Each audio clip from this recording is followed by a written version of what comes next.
what it is, guys, is if you want to see the world change, it's the consumer that's driving the market. It's always the consumer. If you're willing to go to Denny's and eat dog shit, then they're going to keep serving you dog shit. You know, they're going to go one step further. They're going to serve you pig shit. They're going to serve you, you know what I mean? It's just going to get worse.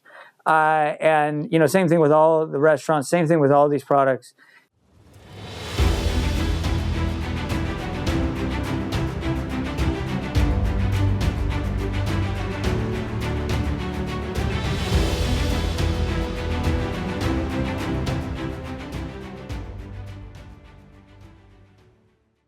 All right, we're back again with the PEM podcast, and I'm Worthington. We're going to jump into another episode here, get some reactions to some videos. It's been a pretty wild week. Went straight from PsychCon in Vegas to Joshua Tree Music Festival, and took some mushrooms the first day I was there, very light amount of mushrooms, and then second day decided to switch gears pretty drastically, and I took 2CB for the first time in about 25 years. One of my favorite of all time psychedelics when I was much younger, my teenage years, was 2CB. I didn't know it was 2CB at the time. Kind of a lengthy story there. I won't get into it.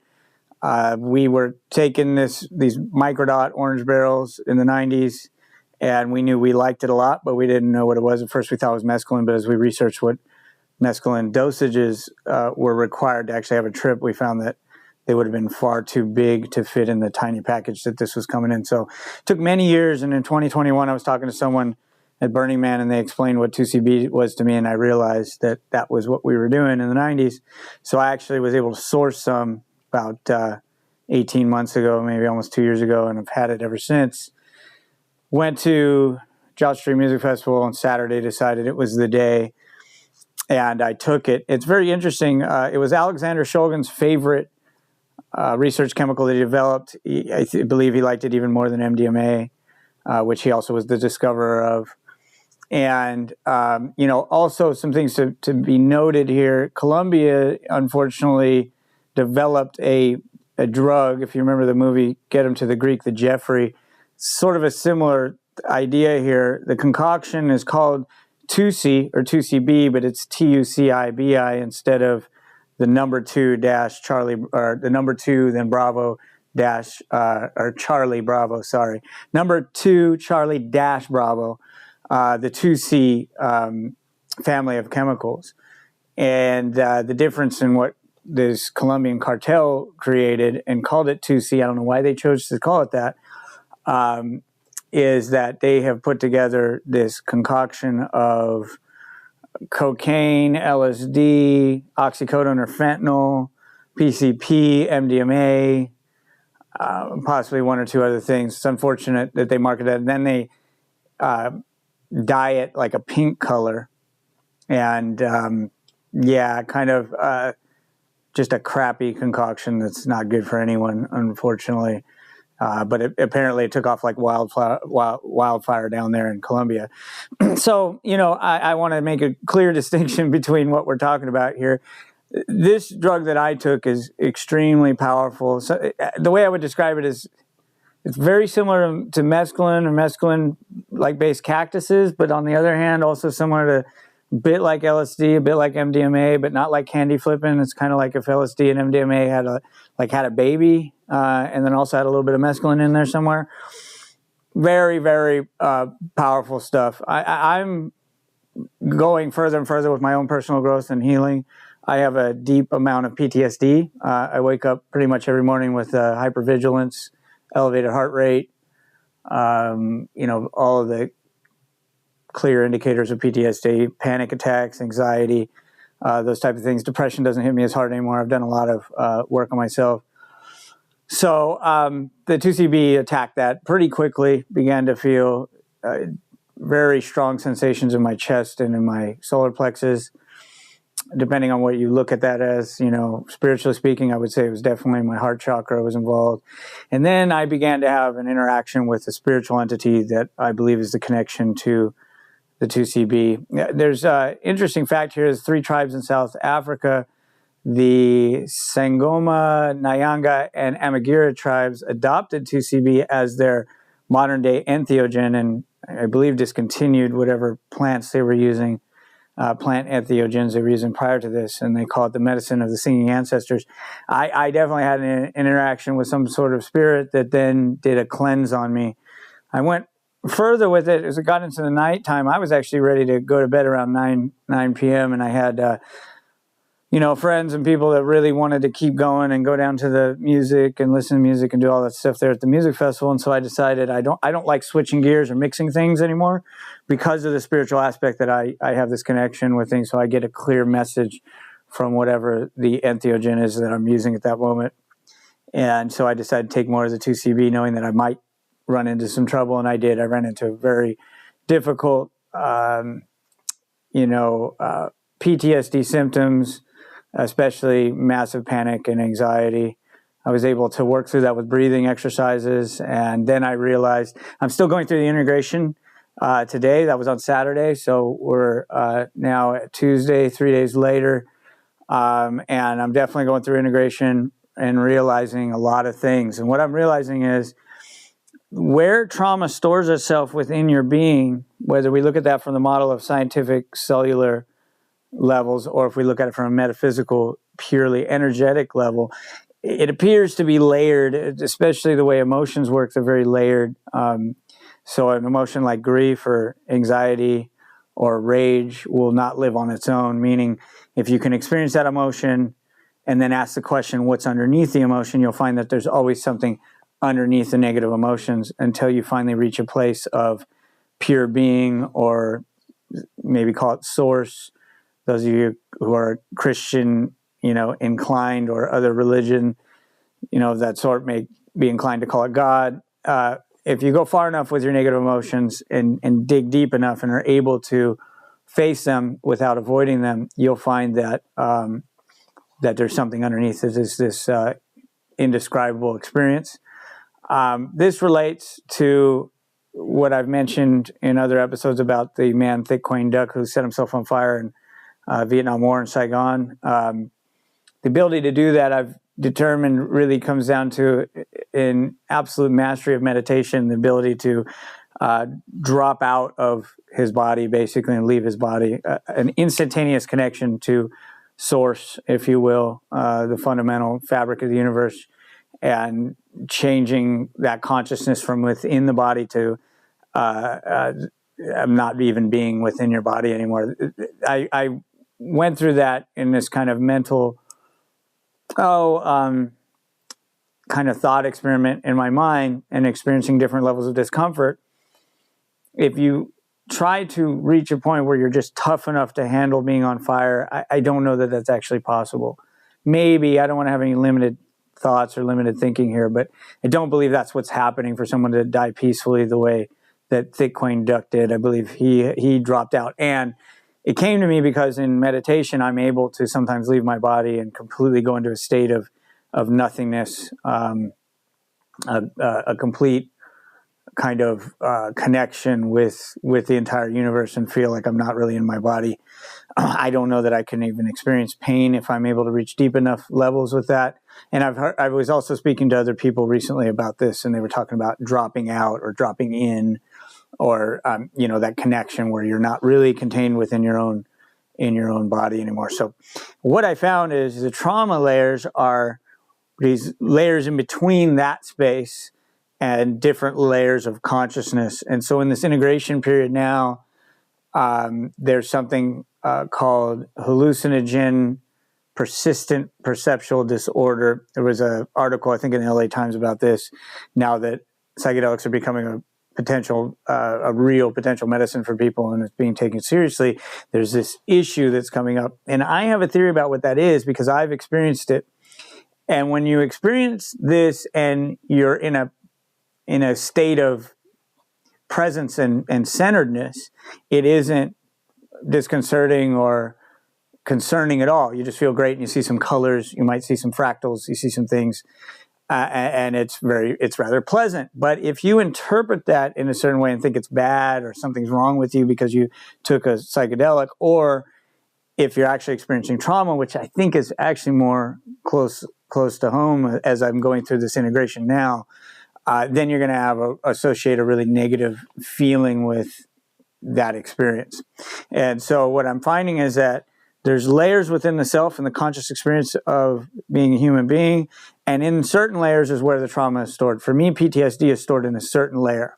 Now, I can rise above that layer, I can go below that layer, but if I'm actually in that layer, then I'm going to be facing some really unpleasant things. Now, within that experience, there are ways to process and release what is there, and that was what this particular substance was doing for me and doing with me. I did it twice. The first time around, I had a very powerful experience of a spirit actually taking the trauma from my heart and removing it from me, and that was an enormous breakthrough and a huge relief. When I did the second time, the spirit spoke to me and said, no, I won't do it for you twice. You have to learn how to do it on your own. That was a really interesting thing, and that's when I started to learn about these levels, and that I could drop a level or I could rise a level, but if I was going to stay within the layer where the trauma is contained, then I have to figure out what caused it and begin to process and figure out what forgivenesses need to be done and become truly familiar with that layer. And for me, PTSD is very, very much linked with fear, which is the fight or flight response that's going on. So that was my weekend. Really, really wild stuff.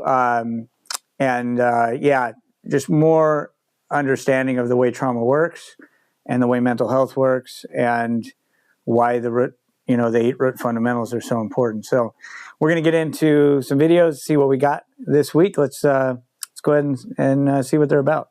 Chipotle is getting canceled after Keith Lee made a review about their portions, which may have started a revolution against Chipotle. Lately, Chipotle have not hit the same. Fall off of Chipotle. We talked about the downfall of Chipotle. Outrageously small portion sizes. After Keith Lee ordered food from Chipotle, he rated them 2 out of 10 as one of them was cold and the other one had only 2 pieces of small chicken. This is a 2 out of 10. Chipotle has been infamous for skimping on their food for a while now. And following Keith Lee video, people decided to do something about it, from rating them 1 star on their online reviews. Now it's time for phase 2. We have phase 1, the reviews. Walking out before the order is done if the portions were extremely small. And if the portion sizes aren't top tier, walk out. Oh man. I'm okay. I'm good. While others are saying to just boycott it because their prices continue to go up even though their portion sizes are getting smaller. Because look at this. This is supposed to be a large. What is this? How is this $20? While others are choosing to opt out from eating out and create their own Chipotles at home. And even when asking for seasoning, they get charged $2 for this much.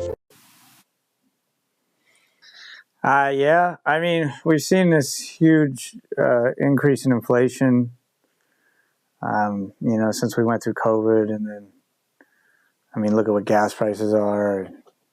It's interesting, too, because it's the frog in the boiling pot. It starts out just in gradual increases, warming the water, and the frog never really realizes until it's too late that it's boiling.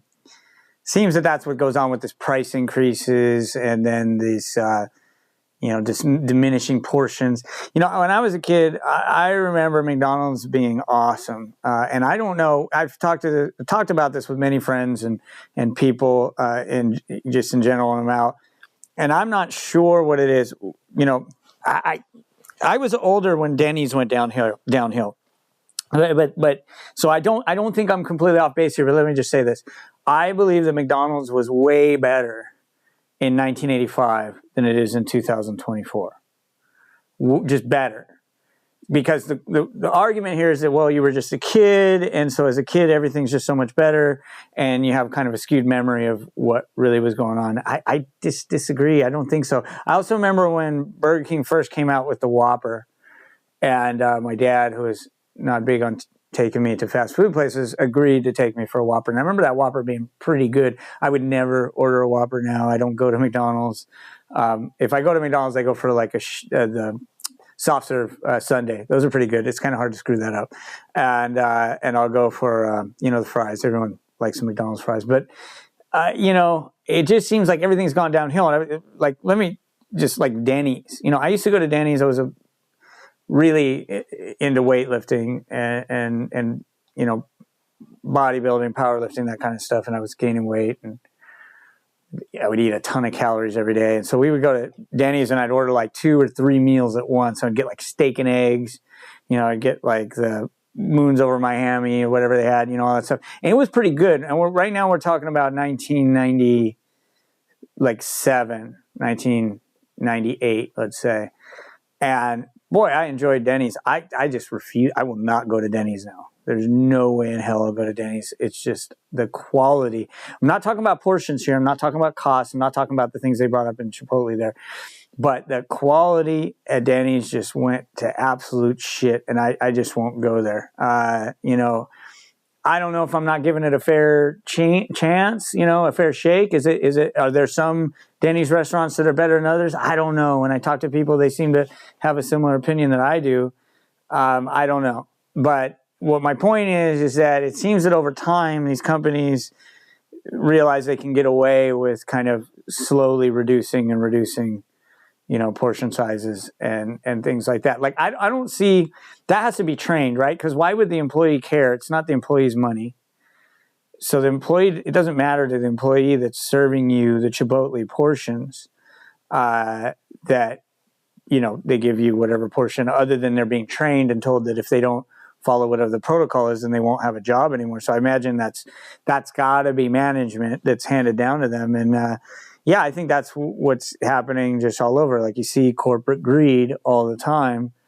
And the only way to have any, affect changes the consumers. I had someone just hit me up to discuss, marijuana and the changes that happen with marijuana. One of the things I saw in that sphere of industry, in my opinion, was a major loss in quality of marijuana in general. Now, for those of you who are younger, you might not see it, but when in the 1990s, in the heyday, kind of the golden era of prohibition, and going to Humboldt, California, which was the epicenter of the Green Triangle, there was just epic marijuana. I mean, the quality of that stuff was just insane. And it wasn't all just focused on one flavor profile. One of the things that started to happen was we started to see the hip hop culture and contemporary culture start to get involved with marijuana and start, a lot of the rap artists at the time were rapping about different types of kush, rapping about, they started rapping about, Girl Scout cookies or whatever the strain was.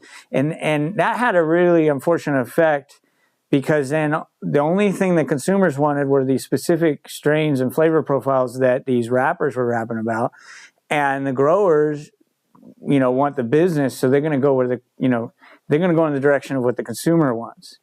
And then you start to see the butane extracts and the CO2 extracts and distillates, and then eventually live rosin and things like that. And you saw kind of a disappearance of old water hash and just hash in general, which was awesome quality back in the day. People took a lot of pride in this handcrafted product that they were making. That all kind of went away. And we started to see, too, as we got into after 2010, started heading into legalization territory, that there were guys creating still a superior product, but not packaging it, not putting it in a pretty branded package. And we found, we even did social experiments with some of that packaging, where we took a subpar product that was not a high quality product, put it in a pretty package, and people would buy that product over the superior product just because of the package. And the wild thing is, they wouldn't go home and try it and go, oh, that sucked, maybe I should have got the other product. No, they'd come back and buy that same product again in the branded pretty package. It was the wildest thing to see. And so, I agree with this movement here with Chipotle, because what it is, guys, is if you want to see the world change, it's the consumer that's driving the market.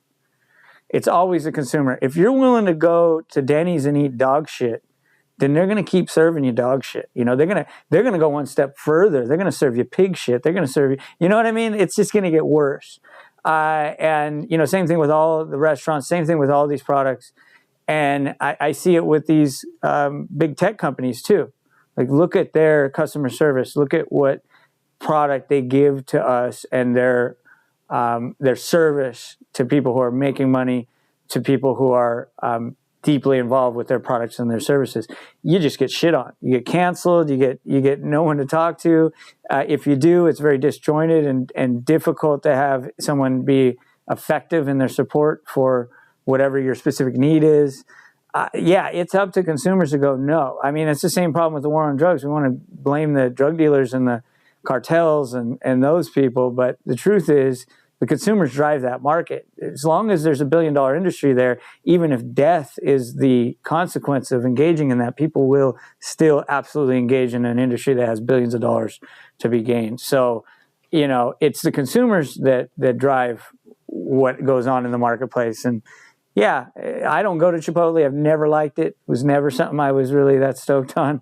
So I don't go there. But, if you're looking at something and see how crappy your product is becoming over time, yeah, stop supporting them. I agree with that. I don't know why. This is what I don't get. And let me bring this up too. Here in San Diego, there's just some of the shittiest Mexican food restaurants in the world here. They're awful. We're right next to Mexico, guys. There's just crap Mexican food here. Blows my mind. Now, don't get me wrong. There's a couple good ones, but at a majority level, most of them are shit. And like my main hometown was San Bernardino. There's a lot more really good Mexican restaurants in San Bernardino than there are in San Diego, which doesn't make sense. I don't know why. Maybe because in the hood, in the ghettos, people put up with less. Maybe not. I don't know. But yeah, there's something there. But what blows my mind is these restaurants stay open. Why do they stay open? People will go and just eat shit. And now you have something where people have to start a movement. Like, that's what I don't understand. If I went to Chipotle and they did that to me, yeah, I wouldn't go back. And I don't need someone to tell me that on social media or, run some campaign. Like, I don't get that mentality. Like, why are we such herd animals where you need to be told that? Look, you just got shitty food with tiny portions at an inflated rate. Why are you going back there? And why does someone need to tell you that you shouldn't put up with that? It's odd to me. That's just the world we're living in, though. So yeah, good for these people, at least trying to make some sort of change. But yeah, there's so many crappy products out there, so many crappy businesses, so many of them shouldn't exist. Why are we continuing to give them our money? I can't understand it.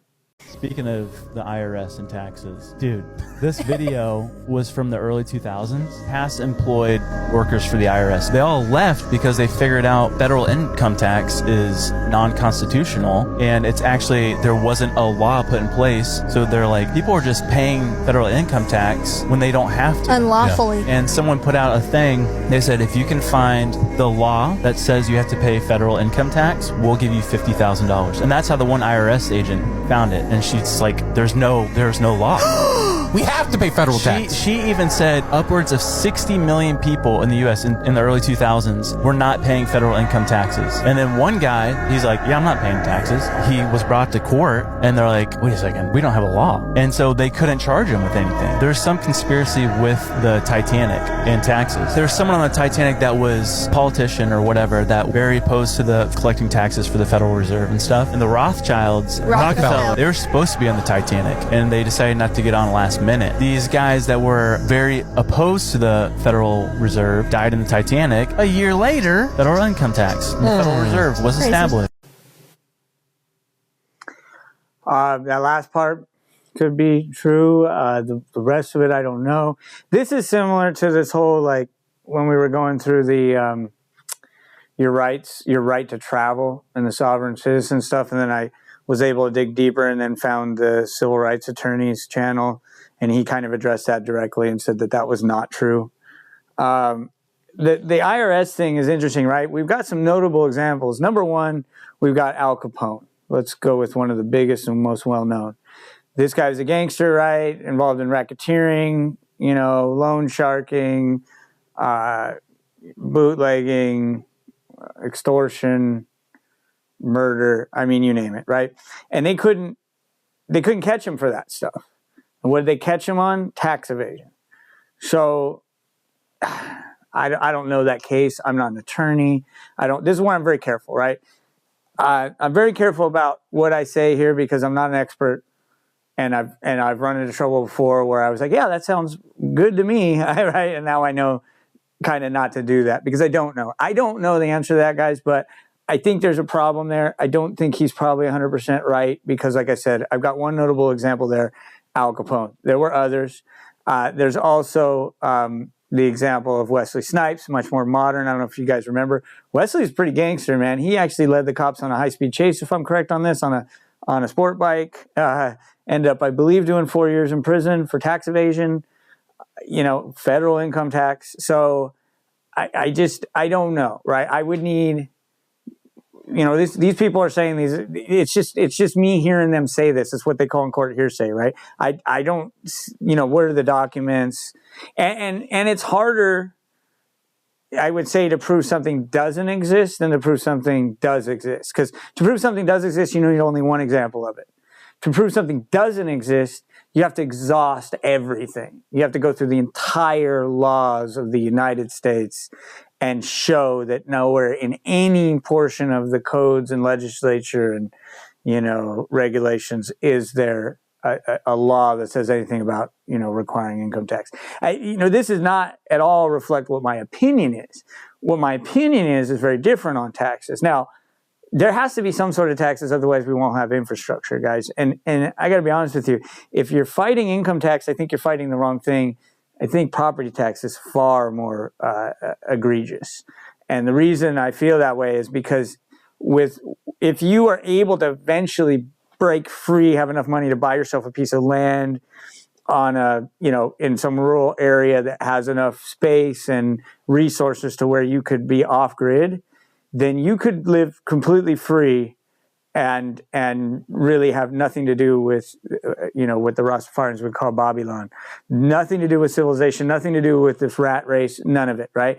Grow your own food, hunt, live off your own water if you had a water source there, have nothing to do with it. But there isn't anywhere, as far as I know, that you can get away with that. You still have to somehow make some sort of income in order to pay that property tax. Otherwise, they'll take that from you. So I think the focus here is actually in the wrong direction, because there has to be tax somewhere, guys. If you don't tax, you got no infrastructure, you got no way. Like, where's the line?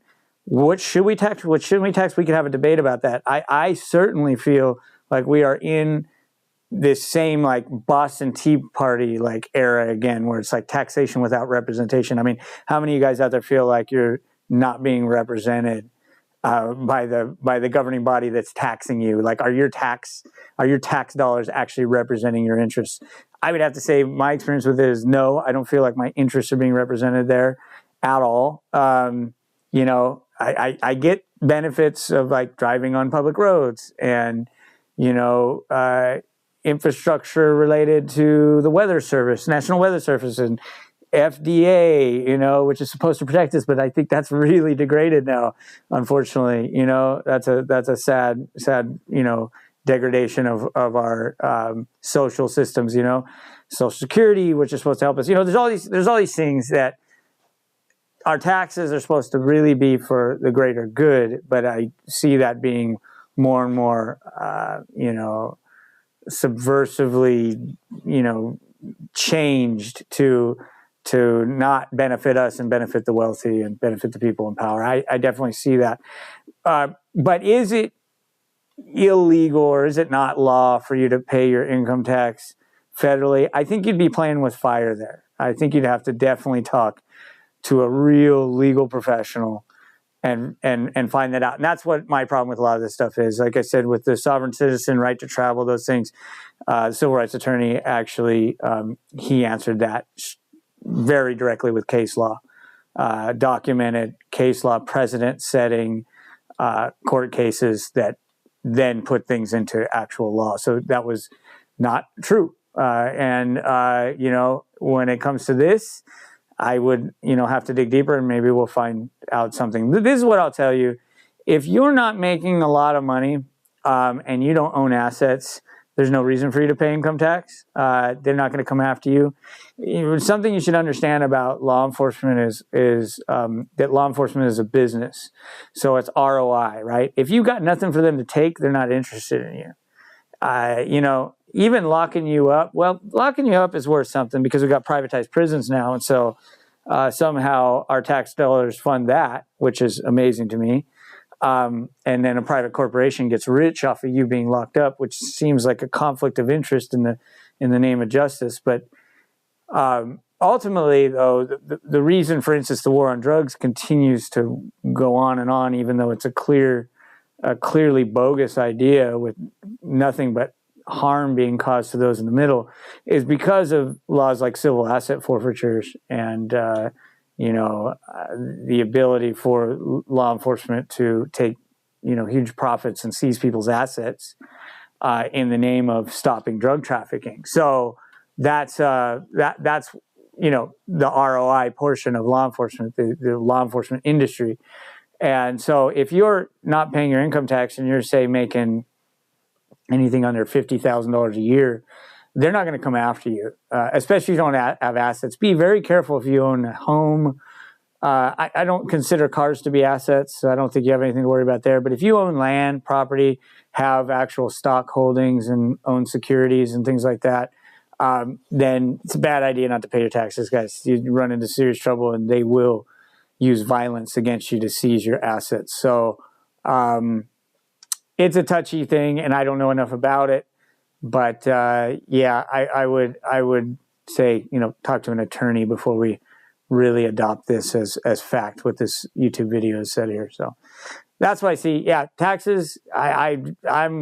I really disagree with a lot of things that go on tax-wise. Oh, and we're so overtaxed. It's insane. Redundant taxes. And I love this one where we tax vices. Like, that's somehow okay. Like, we can just tax people who are addicts when it's really society's fault in the first place that you become an addict. I mean, it doesn't remove culpability from the addict. They have to take responsibility for themselves to break the cycle of addiction. But addiction happens because we've created a toxic and ugly society for people. So, and then we want to tax the shit out of them for the very substance that they've become, dependent upon.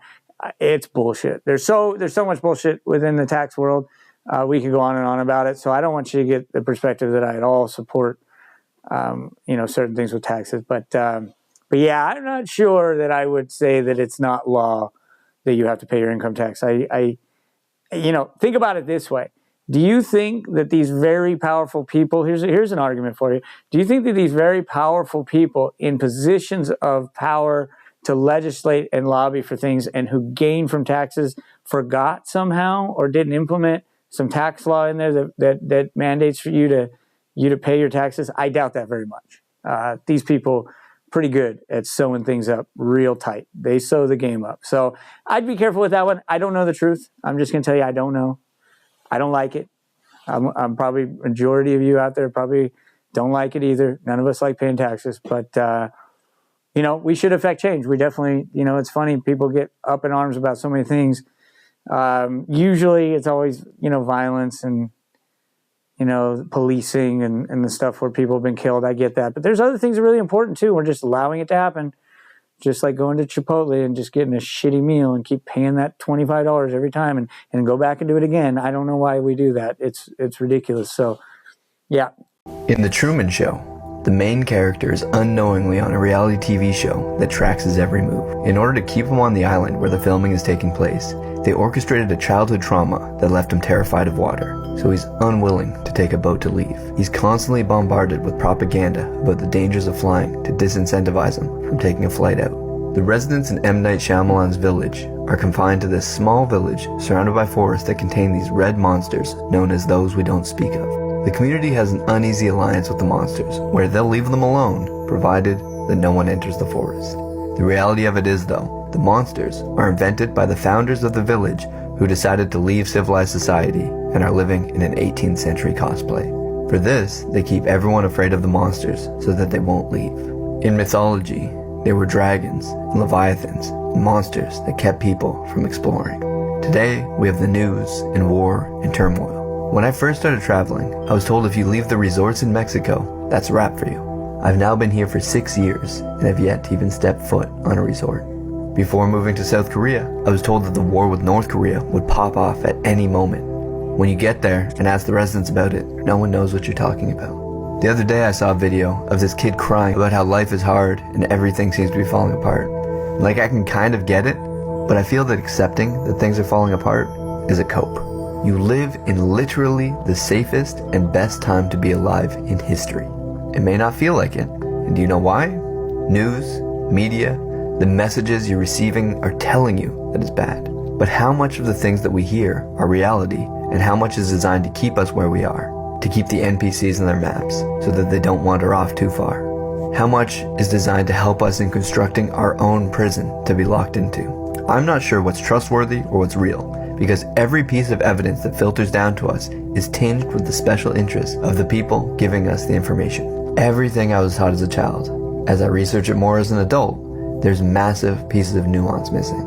Maybe it's because I'm sure teaching young people the nuances of world events is actually pretty difficult. It's easier to say this was evil, this was good, but at the same time, I think there's some sort of Truman Show stuff going on to keep us from exploring places with an open mind. This leads us to hesitate to heed the call to adventure because there's so many thoughts of what can go wrong. A lot can go wrong, but don't let it disturb you, as you will meet it with the same weapons of reason which today arm you against the present. I want you to go outside today and strike up a conversation with a random stranger. It's what we're missing in society. People scared of one another, scared of what others are thinking, afraid of outcomes. Go up, say hi to someone, be curious about them rather than afraid, and you'll see we're all in this together. Human beings, after all, were made for one another. All of this information to the contrary, that the world is super dangerous, is just an impression, as Epictetus says. Discard your former beliefs on a subject. Be willing to explore. Be willing to risk it all, because in the end, if you don't risk the dangers that you're told to worry about, you'll live your life in one spot, constantly calibrating and finding new ways to keep yourself imprisoned in that one place. Constantly making yourself more afraid of the leviathans and the monsters that are bombarding us at all times. But you'll need to see for yourself if those we do not speak of are really real, and that pursuit on its own is worth risking it all over.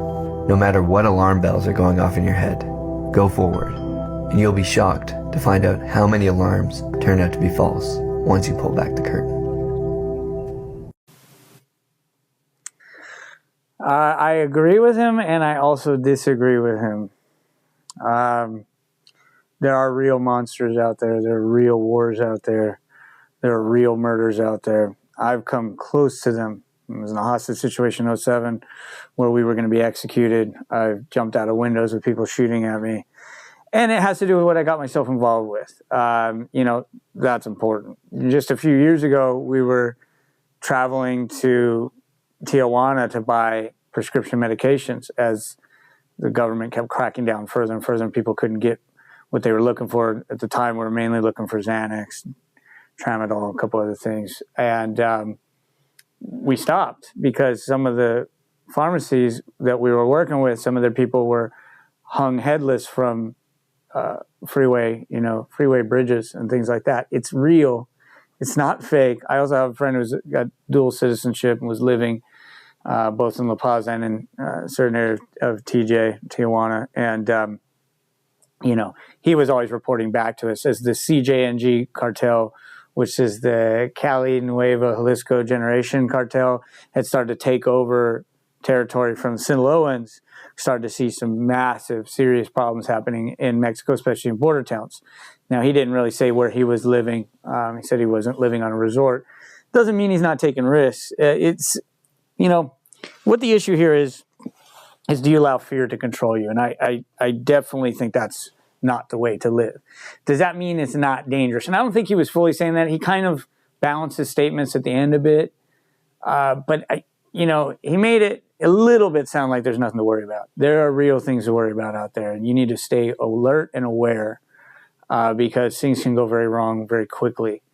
And sometimes it really is in the most mundane things that you're doing. Things can go very wrong very quickly in an automobile. They can go very wrong very quickly as a pedestrian, not paying attention to what's going on. There's a lot of mundane things where people get horrifically injured and killed. So it's just the fact that the world's a dangerous place, period. It just is, and we're going to die someday anyway. So are you going to allow that to get in the way of things that really matter to you?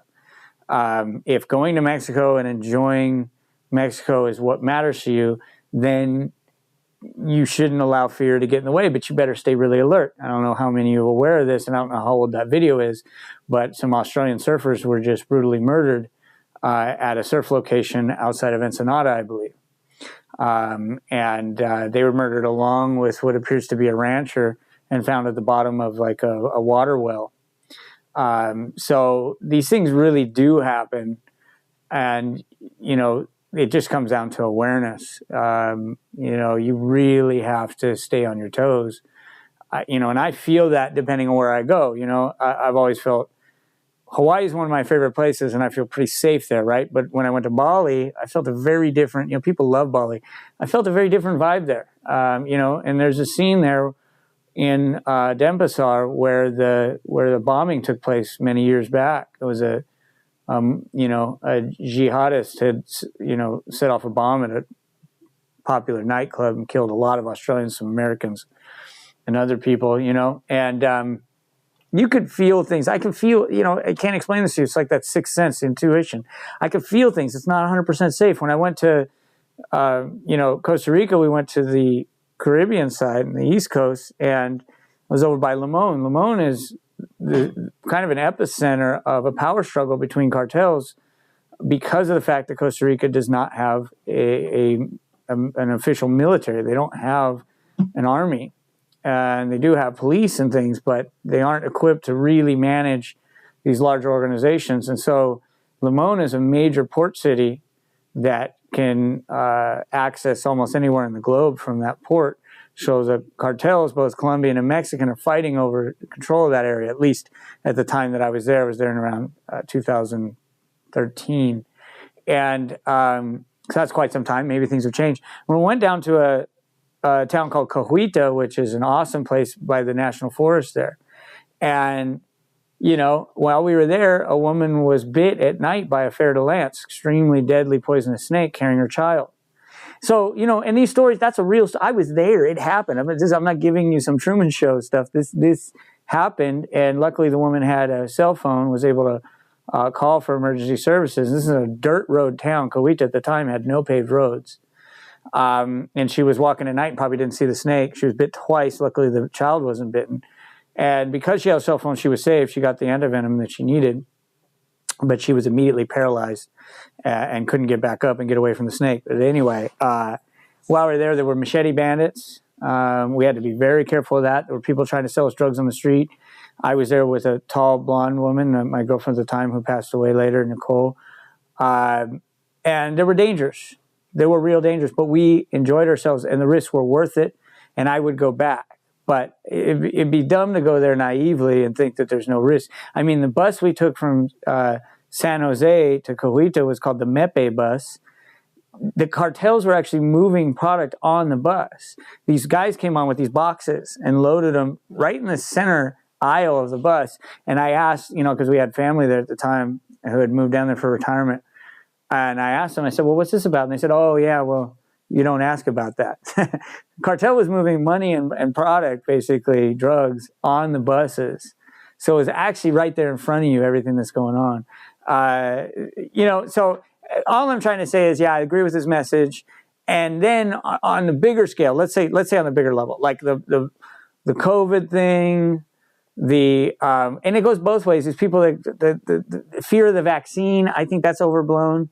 Yeah, there may be some concerns there. There are, because I feel like that was developed way too quickly. But then this idea that there's the rich want to control the populations, like and limit populations, start to reduce population. Maybe if technology reached a point where they didn't need us, but I don't even know how that would work. We're the revenue source. Like the peasant class is the revenue source. They don't want you to die off because you are the consumer that goes to Walmart. You're the consumer that goes to Amazon that feeds their bottom line, profits, which are in the billions and billions of dollars. Less of you means less profits and less power for them. So, but there's fear out there. There's fear from different directions. Conspiracy theorists throw a lot of fear out there. The major, media throws a lot of fear out there. What I would say about the fear is it sells really well. It's back to the consumer drives the market. Everyone gobbles up the fear. So I don't know if it's conspiracy that they don't want you to go out and experience life and push the boundaries. I would say maybe that is true, like with something with psychedelics. One of the first things that the Spanish conquistadors did when they came to the Americas is outlaw the mushroom, the psilocybin mushroom, because it undermines the authority of the Catholic Church, right? What do you need a priest and a church for if you can eat a mushroom and talk directly to God? You don't. And so that undermines their authority. First thing they did was outlaw it, right? And now look at where we're at with drugs, and it's all fear around drugs, and drugs are just bad. And, most of this, I think all of the psychedelic drugs are Schedule 1, which is insane, but now it's getting interesting because, we had too many veterans that were killing themselves, and that was going to look too bad for management, for leadership. So we had to allow some things to happen, and now mushrooms and MDMA are creeping their way into our actual fabric of our leadership, which is going to be very interesting to see what happens there. But definitely fear around that, right? Oh, if you take these substances, I remember with LSD, it's like, oh, if you take 1 tab of acid, you're 5150, you're insane. If you take 3 hits of acid, like, you'll never come back. Like, you'll think you're an orange and sit in a room staring at the corner. Just the dumbest shit, and I don't know, from a perspective of those running the propaganda messages and those trying to control populations, I think psychedelics doesn't work well for their agenda. So I could see that being very intentional. But also, like, just the news industry and everything involved, like, they want viewership. That's what it's about. That's how they make their money off their advertising and everything. People gobble up the fear constantly. So, that's why it's in murky water. It's hard to say what's really going on. But fear sells really well. Fear and sex, scandal sell really well. So they just keep pumping it out there, Yeah. I don't know. Yeah, I wouldn't live my life in fear. It's not the way to go. Stacking psilocybin mushrooms with niacin, nicotinic acid, the flushing form, and lion's mane. And I proposed this stack because psilocybin's a vasoconstrictor, niacin's a vasodilator. Also, when you take the flushing form of niacin, your nerve endings get excited. So I thought with neuropathies, oftentimes present themselves as deadening of the extremities, the fingertips and the toes. And so when you have neurodegeneration and neuropathies, you have vasoconstriction, blood vessels, choke off, nerves die. So I thought with vasodilation, with niacin, it could deliver the benefits of psilocybin to the endpoints of the peripheral nervous system. Then lion's mane, it's been well studied that lion's mane regenerates myelin on the axons of nerves. These are the conductive sheath. I bundled these together with a hypothesis that these would have an entourage effect of stimulation for helping people with neurodegenerative diseases. Paul Stamets is the man. Yeah, Shakira, you had trouble with lion's mane. I think that's probably the chitin. I believe there may be enzymes, like dietary enzymes you can buy. Someone was telling me about this recently, actually, because people have trouble eating all types of mushrooms for the same reason. The chitin, it can be very difficult for your body to break down, and some people are just more sensitive to it than others. And perhaps different types of mushrooms maybe contain a higher amount of chitin. It could be something else, so I don't want to say for sure that was the problem, but you might want to look into it if you were interested in using lion's mane for the neural benefits that it creates. But it's probably the chitin. We ran into someone at PsyCon in Vegas who said they were developing some sort of growing. They were doing with psilocybin. Maybe they probably could do with any mushroom. They're growing it in some sort of liquid, and it would end up. I don't even know how they were doing this. It ended up not having chitin at the end, so they just created this psilocybin in a fluid. I didn't even understand it. We would need that guy to talk to us about his business. It was a really interesting idea he was telling us about, so I don't know. I'm sure they're going to, advance further and further with this stuff, figuring out what the beneficial qualities of some of these mushrooms are and maybe extracting them in cases where people are really sensitive to chitin and those things that cause digestive discomfort. Maybe there'll be other types of, supplements that are derived from them that then you don't have this issue. So, yeah, I think that's might be what you're dealing with there. Paul Stamets, he's the man, mushroom guy. Absolutely love the guy. Yeah, his mushroom stack there with niacin, I haven't tried it. I think I will try it one of these times. Why not? Niacin, I think kind of makes you flush, right? Because it opens. Yeah, and I'm going to take niacin on its own to see how I feel. I get kind of strong reactions to things, so I wouldn't want to be in the midst of a psilocybin experience and going, man, this is a little too intense. But yeah, I'll definitely have to try that. That guy certainly knows what he's talking about. He's had some pretty wild experience with mushrooms. I like his talk with Joe Rogan about the Amanita pantherina, which is extremely potent and strange psychedelic mushroom. What's this? Niacin can make you bright red. Yeah, right. Yeah, that's what I was thinking. I wonder how that sort of feels. They put it in a lot of energy drinks. Yeah, okay. I don't drink energy drinks, so I would. It makes you feel like it's hot. Yeah, I guess the idea is just to deliver to your rest of your body, so yeah, it would make sense. Yeah.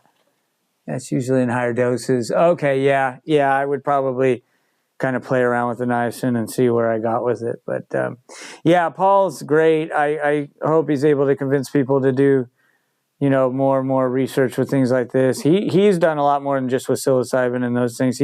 He believes that mushrooms can save the environment. He did some interesting experiments where he was able to clean up oil spills with oyster mushrooms, and the oyster mushrooms actually ate the oil up, and then the oyster mushrooms were still edible, which is absolutely insane. So yeah, Paul's on quite a good path there, I think. People used to use it as a flush, so the high doses can make you red. Oh, right, yeah, I know. I do remember niacin being used for people who were facing drug tests, things like that. So they were trying to get their system to flush whatever was out and then go take the drug test for whatever employment, or if they were in some sort of probation or parole situation. Yeah, I remember that. I just never had a reason. I never had to go through that, so I never took niacin. But I'm gonna give it a shot. Yeah. But anyway, yeah, Paul Stamets, man, he's the mushroom guy. Definitely awesome. People have patterns of behavior. Nobody ever does anything once. So let's say if somebody sent you an angry email that defended you, and then they go, oh, I'm sorry, but that's not who I was. Something came over me. I'm not that person. You will probably accept that, but truth is, it's a pattern. They've done it many times. If they've screwed you in some way, they've screwed 10 other people in their past. You want to see people's patterns of behavior, the kind of compulsive element in them. That'll show you something very deep in their core. You also want to look at them in the moments where their guard is down. We all wear masks. We all try to present ourselves as being noble and great, but the mask comes down in certain elements. So you want to look at how they treat their children, their spouse, their employees. They might be nice to you because they want something out of you, but when their back is turned and they're talking to other people, they're the biggest raging asshole around. That gives you signs if they're trying to disguise this from you. But in the little details of life, they kind of reveal who they are.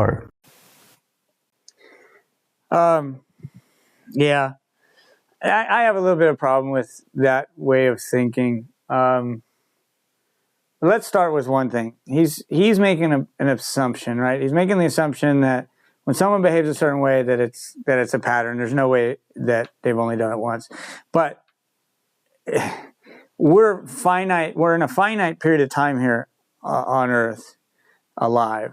So there has to be a point in time where the behavior was the first time. There has to be, right?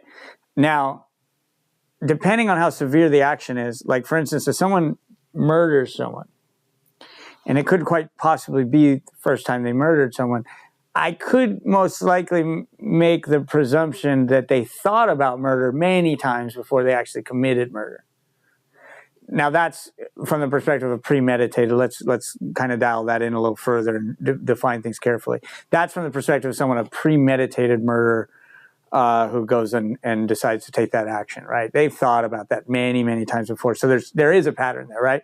But my point is that there has to be a first time somewhere. And where did that begin? Did it begin as a small child? Did it begin as a teenager? Did it begin, as an adult? Did they just go through a horrific divorce and go through some bitter moments? And now, because again, the focus here, I think, was negative behavior, so I'm focusing on that. And now they've decided, they did something to behave like an asshole, to use his wording, right? How do we know it's a pattern? It could be a lot of things. I think it's too presumptive, what he's saying there. And it's going to lead you down a bad path if you adopt this guy's thinking, because what'll happen is you're going to take things personally and you're going to judge people as being these assholes. And I think it leads you in a direction that isn't towards a higher consciousness, in my opinion. I think you should always assess boundaries with people, and trust should be earned, not given. So fair enough there.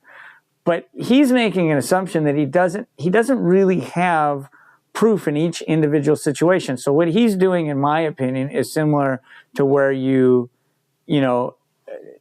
date someone that was a unpleasant person, a toxic person, and then you take that baggage from that and you go to someone else, and then you apply that, you project onto them. Maybe they have a day where they're irritated. Maybe they have a day where they're not at their best. They do something. You go, oh, I know what kind of person you are because I've seen this before. It's a slippery slope is what I'm saying. I'm not saying he's completely incorrect either. I don't want, because I do think people are patterned in their behaviors, absolutely. But I think it's way too black and white the way he's approaching it. And also his conversation about masks. Let's talk about masks. They're all masks. See, people like to say this, and I used to debate this a lot with my friend Manny. And Manny would say, yeah, well, you find out who someone truly is, who their authentic self is. And I would say, no. You just found out what their most comfortable mask is. You found the one that they keep on all the time, even when they're with themselves, because they don't even know their own true self. That isn't their authentic self.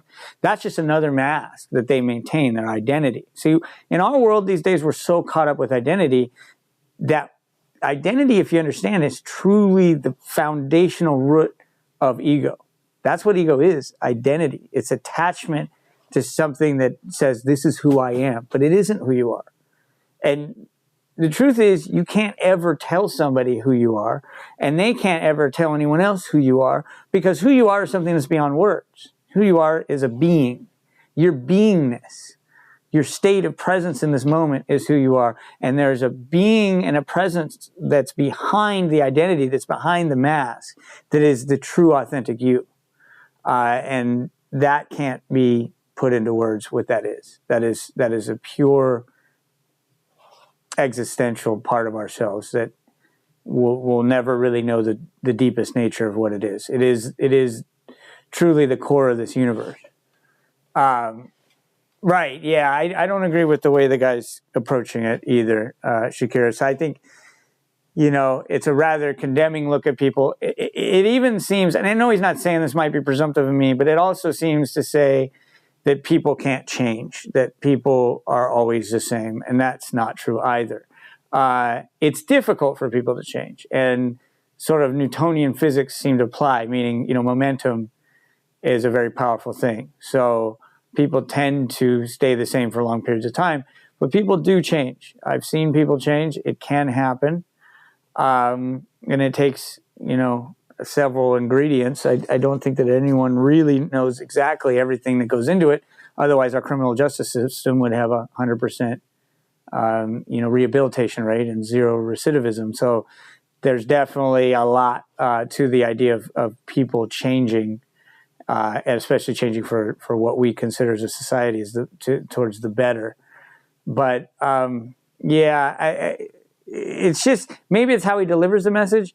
I agree that people pattern things. They agree that people fall into patterns. Of course, patterns are very powerful. And I agree also that people think in patterns. So their thought patterns and where they're at in their head are repeating themselves, and it shows in the behaviors and the things they do. So I do understand where he's coming from with that.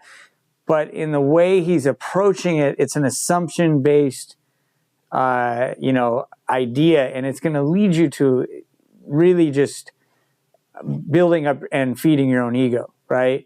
So someone says something to you angrily or does something or possibly makes some sort of mistake, your immediate assumption is, oh, they've done this for years now. I know who this person is. If you want to follow that experiment and see how that goes for you, I think you'll end up in a similar state as my father, to be honest with you. Yes, personal reflection is key to knowledge and knowing our flaws and the courage to face that for personal growth. Yeah, absolutely. So, when we just assume that someone is a certain way, we're not being in the present moment, right? I someone could behave however they behave, and I can,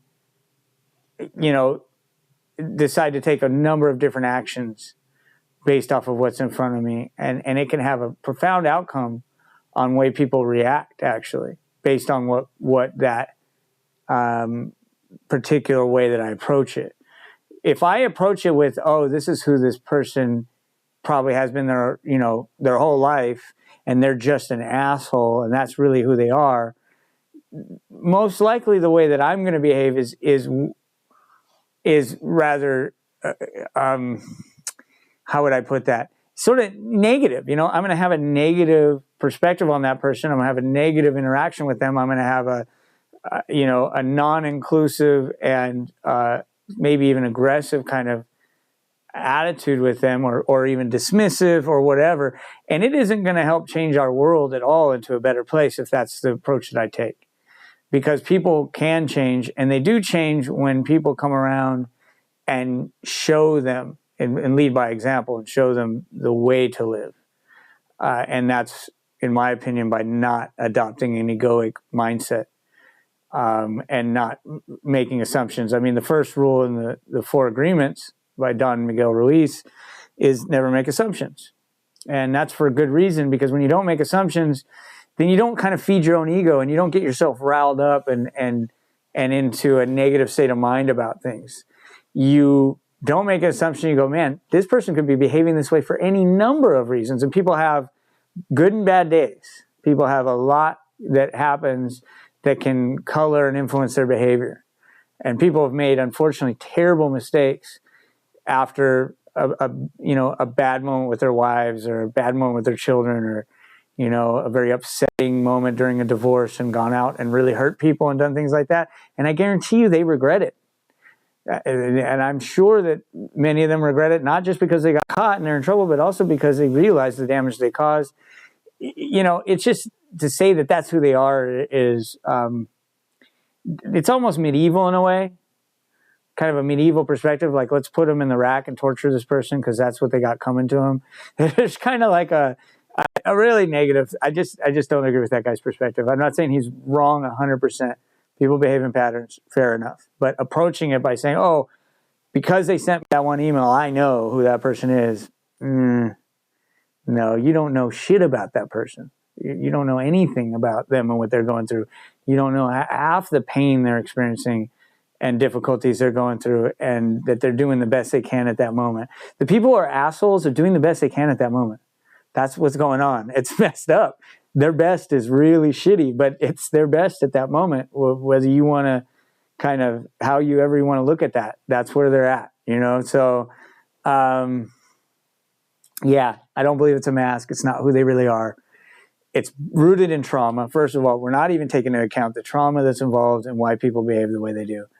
The lack of support and the lack of, mental health care that would lead to them diminishing and healing that trauma to be able to not be the asshole. There's so many factors going into this. It's very much what I would call a psychology above sociology perspective as well. And that's not what I see sociology as the root cause of psychology. So meaning that people's adapted mindsets and personalities and attitudes come from the social environment that they are brought into.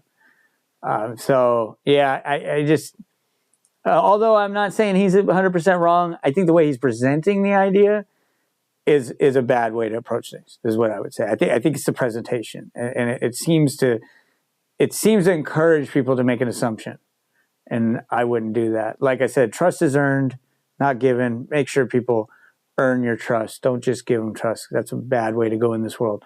But to just assume things about them, I think that's also a bad thing. That's going to feed your own ego and keep you at a certain wavelength of consciousness instead of a higher level of consciousness. And I just don't think it's a way to approach this. All right. Yeah, that's it for this one. Guys, I got limited time. We've been so busy that I'm getting ready for some more psychedelic conventions, trade show, expos, that type of stuff. And it's been wild. And coming off of doing, 2 weekends in a row, mushrooms, and then even more powerful psychedelics with, I don't know if I should say more powerful, it's dosage dependent, but I took 2CB, extremely powerful psychedelic, had quite a powerful experience. And then coming back to this, getting back to work, I got meetings, we're building a business. The website is growing hugely. We're almost to 400 businesses worldwide now. So getting back to all that stuff, is what the focus is right now. What I see in a lot of this, what we're talking about is whether we're talking about Chipotle or, we're talking about whether you should pay your taxes or not, nootropic, nootropic mushrooms and things like that. All of this kind of relates in a way to the world we live in, which I would say the entire world is pretty toxic, and we're trying to find ways to live the best we can in a fucked up world. So trauma is at the core of that, guys. Find ways to heal your trauma.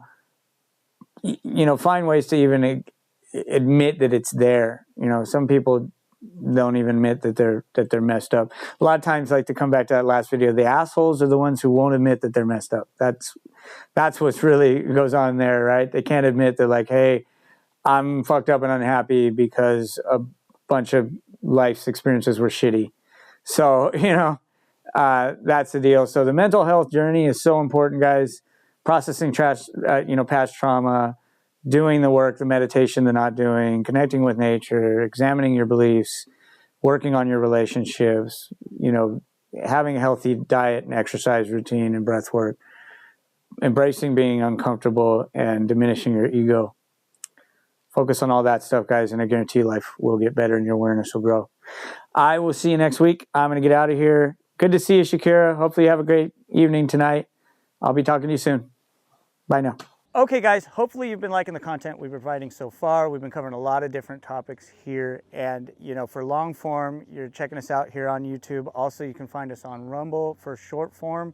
You can find us on Instagram and TikTok at ThePemPod. Also, be sure to check out psychedelics.com. There we're providing a lot of different services. We've actually made further progress on the development of the website, which eventually will be an app. You can find treatment options there, including retreat centers, clinical facilities, individual trip sitters, clinicians, facilitators, integration coaches. We've got all that up now, and then we've got something called the Learning Center where you can go if you don't really know that much about psychedelic therapy or you want to learn something about a particular niche there. We will be including that soon. So go ahead and check out all of those areas there if you guys want, and just happy to be here with you. So hopefully have you here taking in more of our content in the near future. Thanks. It'd be great if you left a like, and also if you'd leave a comment would be awesome. I'd love to interact with you guys in the comments below. Also, if you would like to have me react to a video that you choose and that you think would be a good one for me to take a look at, or even a personal video or request of some sort, you can email us at thepempod@gmail.com, and I'd love to hear from you and interact with you there.